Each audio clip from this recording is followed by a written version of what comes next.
Hello, it's Mrs. Farnworth again. Here we are in day 2. So we are going to look at paraphrasing our information from our sources. And as you can see, I have the history.com website that I found when I did my 5-finger evaluation.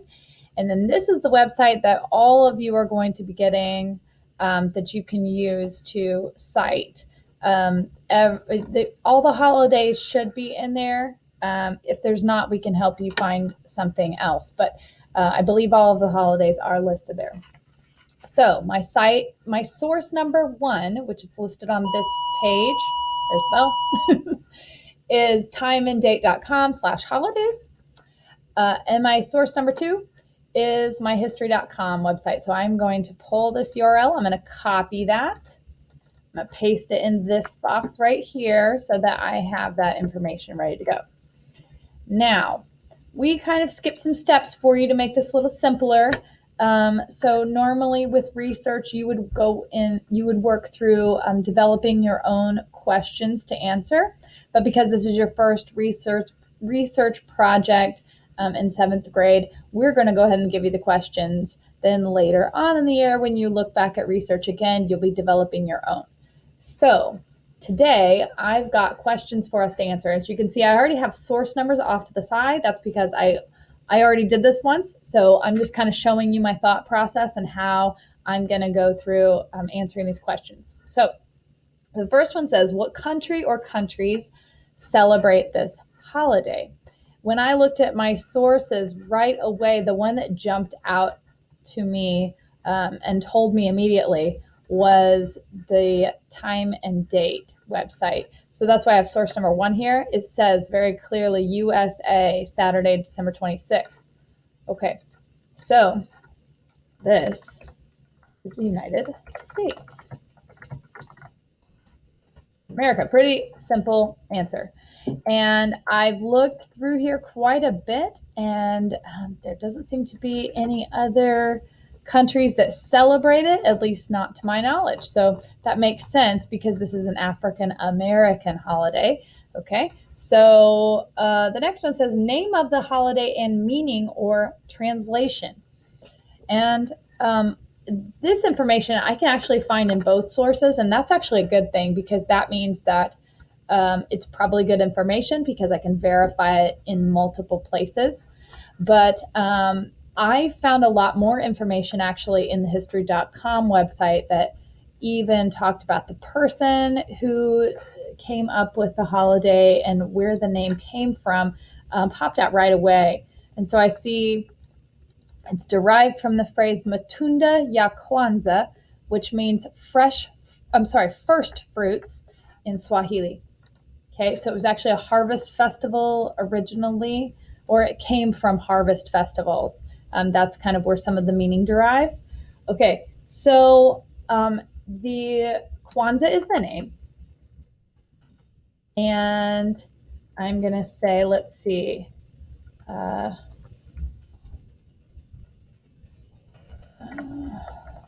Here's the origin. I'm just going to kind of take notes here. Matunda, and I'm going to put that in quotes, Ya Kwanzaa translates to fresh fruits in Swahili. Okay, so there is how I'm going to finish that up. Google doesn't like how I spelled that, but I actually spelled it. Oh no, I didn't spell it right. Kwanzaa here, Kwanzaa. That's right. Okay, so now I want the dates of the holiday. There's really no other way to write these things. And if you notice, I'm sorry, I'm going to back up. The origin that I just typed up there, I got from my second source, the history website.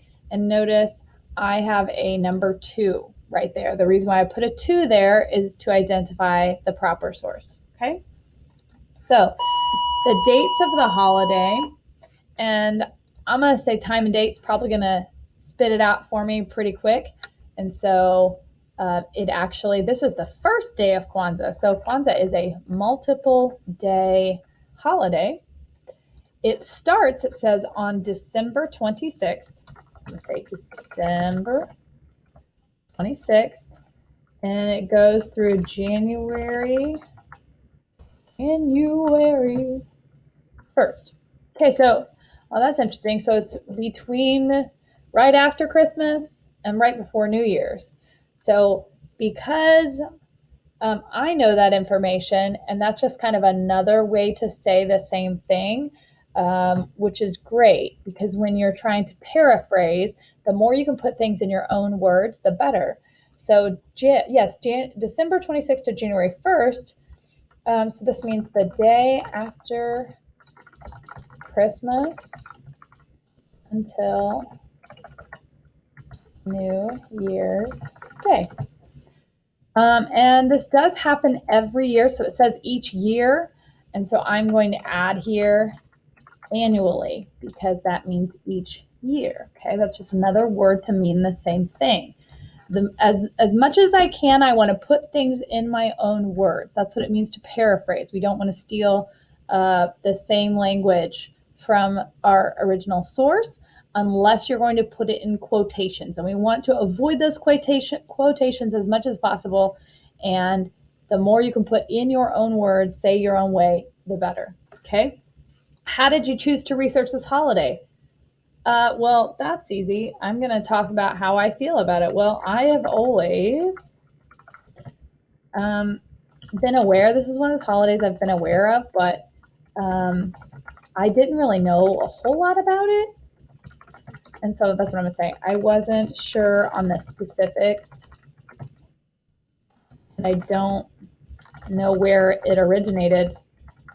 And so that's what kind of interested me in it. I'm not researching something I already know tons and tons about because then I'm not going to learn anything, right? I already know plenty about Christmas. I really know quite a bit about Hanukkah. I know quite a bit about lots of different holidays. But the point of this project is to pick something that you can learn something new. So hopefully we're choosing a holiday that we don't know a whole lot about. The source number, you're not going to have one here because that source is you, right? So I'm going to leave that blank. All right. My next question is, when did this holiday begin? And yes, as I creep through here, I could really find this on either one, but I know because I've already read these sources that it spells it out pretty quick in the history website. And that makes sense because this is a website that's about history, right? Where things come from. Whereas this other one is more about the purpose of the holiday and how to celebrate it. Well, history is going to tell me background. So that's the one I'm going to focus on for this. When did it begin? It actually began, it says December 1966.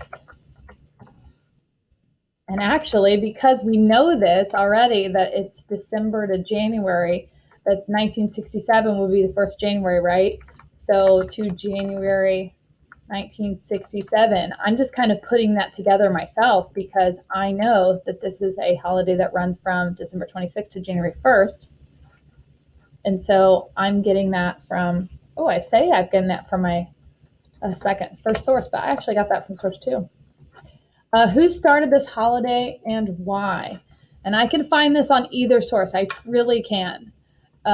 So in this case, let's see. And this is what I like to do sometimes when I'm searching for an answer. Sometimes I flip back and forth and I kind of read them both together, and then I might combine my own answer.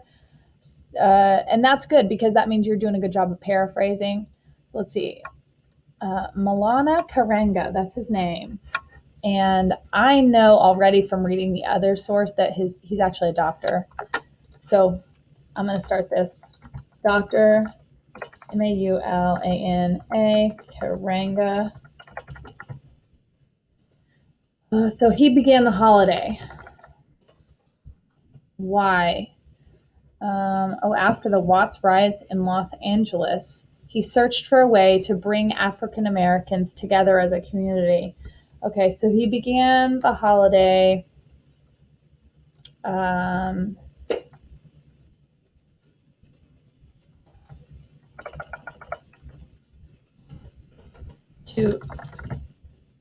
let's see.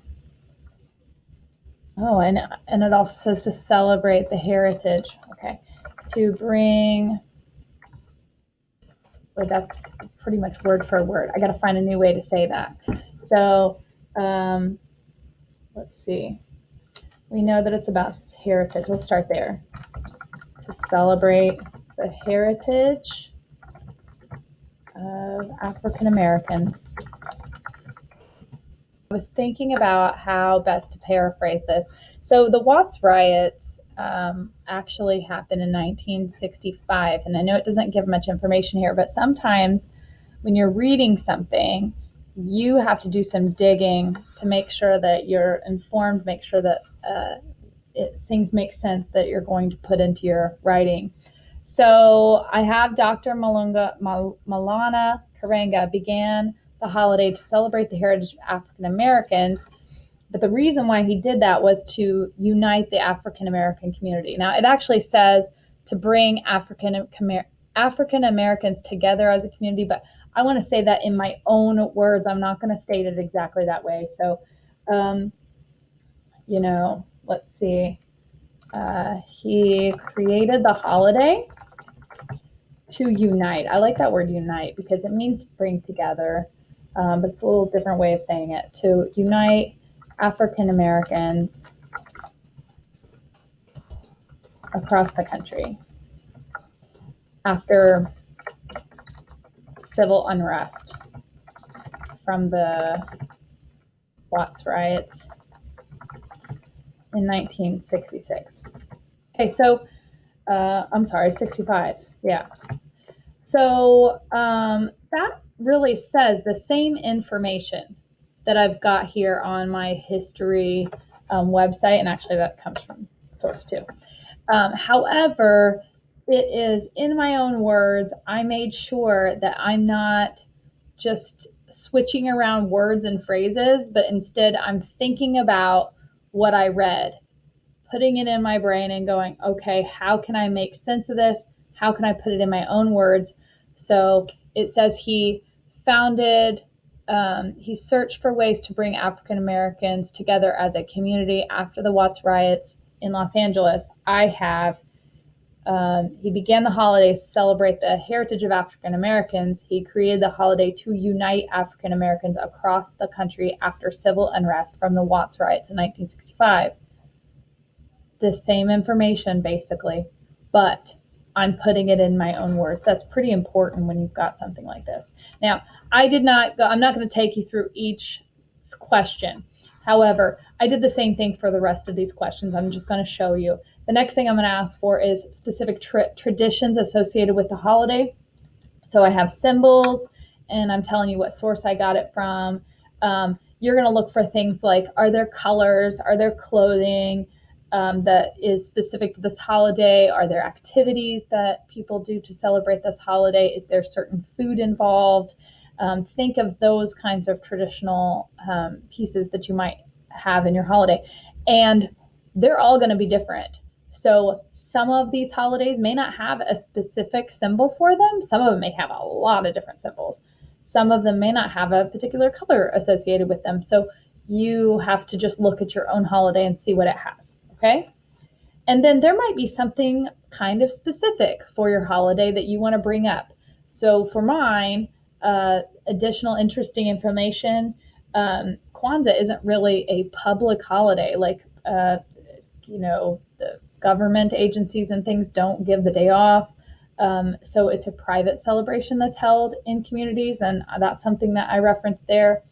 There was also a note in First Source about how some people think that it's actually a replacement for Christmas, and it's not. There was a lot of information about like how it actually happens between Christmas and New Year's, and they made some very specific notes about how this is not some sort of replacement. It's just an additional holiday. So anyway, I thought that that was important information to include as interesting facts. Okay.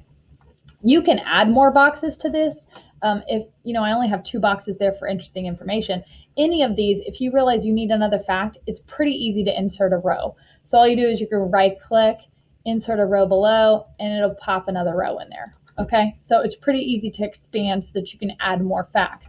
Every fact that you add, you need to tell me what source it came from.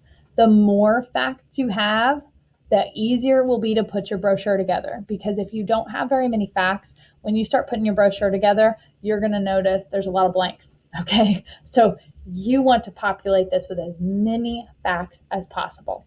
All right? Okay, good luck. We'll see you.